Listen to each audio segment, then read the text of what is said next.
you're not going to be taking more out of the pockets of people in the community when you can get it from the hospital money. Or if it's in an escrow account, then, you know, the city doesn't need to raise taxes and so on, you know, because the money will be I'm not there. saying you take all the money that they take from the hospital, you know, but I mean, if they take a chunk of it or something, use that as part of their payment towards the high school. And then you can do the escrow, like you said, for the other stuff to help try and make sure that the fire, the police, you know, the teachers, they're all taken care of. You got to remember that when the high school does start getting renovated, that's going to help the city anyway. Like George said, but it's going to help bring in more businesses.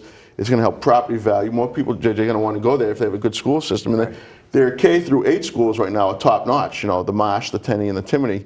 And when the high school is done, it's going to be at a quality high school as well, and that's going to help the city in many ways, JJ. Right? Great. Yeah. Nobody's saying the quality of the education there is flawed, but yeah, the building, there's immense complaints about that. Yeah, it definitely no walls in the school and so on. Orange building, you walk in. It's been like that since 1975 when the day the doors opened, yeah. Wow. Now, locally as well in Methuen, we have the Charter Commission who basically is proposing some changes into the charter. What do you think about the changes that's been proposed for the residents of Methuen in regards to the charter? Do you think it's something that's going to go through? Maybe you can clarify, like what changes have they actually said ready put up for a second read? I believe that there's a discussion about term limits in there, where right now you can go sit out for 2 years and then come back and jump into a school committee or something like that. Should it be where you serve your 3 terms and you get out, you move on, go to higher office versus staying within local politics, or should you just give someone else an opportunity to? Well, I mean, we've had this talk before. I mean, I'm not sure how these two feel, but I think term limits are at the ballot box. I've had this discussion with you. I had it with a bunch of people, and they all think I'm crazy. But I think that is the ultimate term limit, is at the ballot box. You're in for 6 years and then you have to sit out 2. It's a joke. They all hop around anyways. And the funniest thing is that people who say they believe in term limits are some of the biggest violators of taking the 2 years off and then coming back again anyways. You know, at least I'm being honest and upfront and saying I don't believe in term limits. So, I mean, so as far as that's concerned, I wouldn't care if they got rid of term limits. I think before we even get to that point, we got to worry about the Charter Commission itself in general. Right now, it's in turmoil. Oh yeah. You know, if you saw that last meeting, it was embarrassing for the city of Methuen. It was embarrassing for the city of Methuen the way that, and anyone can go on the city website and watch it. It's like 22 minutes long. I can go on Politically Active's Facebook and watch it. And it was embarrassment to the city. So I don't even think we can talk about right now what the Charter Commission is going to put forward, because we don't know. Right. We don't know if anything's going to happen. At a standstill. Yeah, it's similar to, you know, there's 2, as George, there's 2 factions right now for the Charter Commission. You know? So you have, in the Charter Commission, you have some elected officials that are part of the city council as well. Should that be eliminated? That shouldn't be allowed. That should not be allowed. I mean, but I don't know what the laws are. I'm sure the laws allow that, but I think if there was a way around it, they should have had the Charter Commission be developed where no one in office could be part of the Charter Commission. 9 new faces. I think when they set this up, you know, I personally, first off, I think it's great to check to go over your city charter every certain number of years. But at the same time, I think when this was set up and they had the election for this commission, there should have been a rule in there that if you're in elected office already or you're running for another seat, you can't run for the Charter Commission. Right. I honestly believe that if you're already a city councilor, you shouldn't be running for Charter Commission anyways, or any other elected position. But that is my opinion in regards to that issue. I'm sorry. No, go ahead. JJ, you see a lot of the Charter Commission. You go to some of the meetings. Yes. What's your take on the Charter Commission? Well, I mean, like what George was just saying, if the people didn't want a city councilor or, you know, a school committee member on the Charter Commission, they wouldn't have voted for him. Yeah. So just, you know, the people put them in there.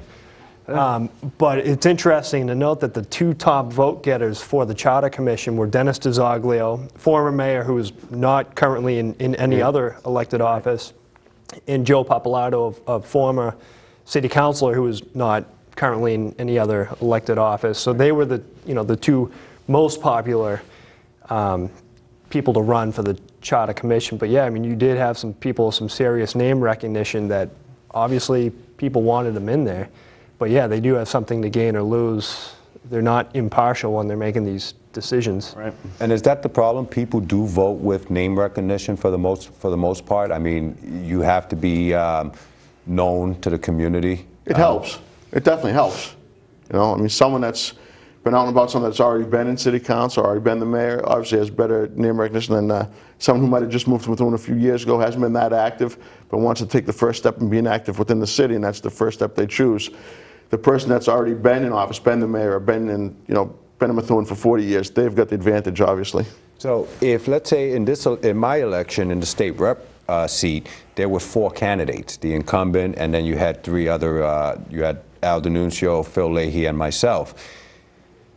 Having 4 people run in a race, and we know that that helps the incumbent, what benefit is there for any other constituents to come in and try to take on the incumbents if, you know, you don't have the name recognition, you don't have the financial backing? What's the incentive to run then? Well, I mean, I think you just said it. There were 4 people running. So there's 3 running against the incumbent. And obviously it's going to favor the incumbent because those 3 people are going to vote, they're going to split the vote of those who don't want the incumbent in. So I don't think you should look at it as, you know, how is any independent going to win? I mean, it's basically on the other 3 people that ran against the one person. You know, maybe there should have been discussion to say, you know, 2 of us drop out, you're the best candidate to go get head to head. You know, it's going to happen when there's 4 people. I'm not saying you shouldn't have run. I'm just saying that's the reality of it. Right. That being said, though, in your race, Hector, if you add up the votes from the 3 people that didn't win, tally those, they still would have lost to Linda Dean Campbell. Right. So there is an effect, but I mean, in your case, it wouldn't have switched the result of the race. And our current rep has done some good things for the city of Methuen. I mean, Absolutely. she's you know, she's been active in the community. She was 6 years in the city council. She got name recognition here, and then, you know, now she's serving her 3rd term. What I would recommend, if someone who's considering running for offices, especially if you want to run, say, next year for city council or the year after for state representative, now's the time to start getting your name out there. Now's the time to be active. You know, go to the meetings, voice your opinion, things like that. Right to the editor Start of a radio the show. Tribune. Now, speaking of radio shows, you guys have politically active broadcast media now on radio as well. Politically media. Yeah, and that airs Tuesday mornings at 10 to 12. 10 to 12. Tell us some of the guests that you guys have had on your show. J.J. Huggins. we've had J.J. on. We've had all the candidates except for Jill Stein, all the candidates for governor, the lieutenant governor candidates, all the congressional candidates in the area, Nikki Songus, John Golnick, Bill Hudak, trying to think of Jameson Thomasek. Plus, we had a debate there with the candidates for treasurer, Karen Polito and Steve Grossman, and the list, and all of the local politicians as well. You know, I believe all the city councilors have been on at least once. George, have we missed anybody? I believe they've all been on at least once, yep. Yeah. Manzi's a regular contributor, very well liked guy. Very well liked and a lot of respect. My hero. Your hero. Well, we have 2 minutes left, and basically I just want to touch up on one subject here, which is the grants that we have coming up to the city council this Monday, involving $744,000. Right now, we're going to get 4 police officers free for 3 years. After the 4th year, we don't know who will be responsible to pay for this. Should the city councils approve that particular budget, that grant, and allow these 4 officers to keep their jobs? Or is it going to cost taxpayers, or the taxpayers of Methuen, their taxes are going to increase because of it, if they do accept it and pass it? I don't know if JJ knows. I'm not sure if those people end up getting laid off. Is the city in for the money? Does the city have to pay that grant money back? Do you know? City is, as far as I know, the city is responsible for paying the salary, I believe, for 1 year after that. I believe that. Yeah. So it's 3 years that the feds pay for it, and then on the 4th year, the city has to pay their salaries. So if there is layoffs, I know Phil Leahy said that grants have, you know, Stipulations. that you have to go by. So if in 3 years we have to do layoffs, then the taxpayers of Methuen will be on the hook to pay that money back to the government, to the federal government, right?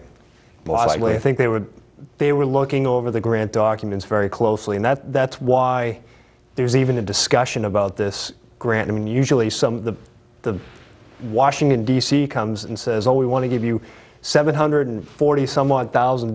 Usually, it's thank you very much. There's no discussion about it. The fact that they're even debating this is, yeah, I mean, they want to just dot their I's and cross their T's and make sure that the taxpayers aren't going to be left hanging out to dry on this. We'll have to see what happens Monday. We do. Well, we want to thank you guys for coming in, taking time in to come in and talk to us about the election. I am your host, Hector Montalvo. Join us next time as we go behind the scenes to ask the tough questions, bring you their responses, and we let you decide. Thank you for watching.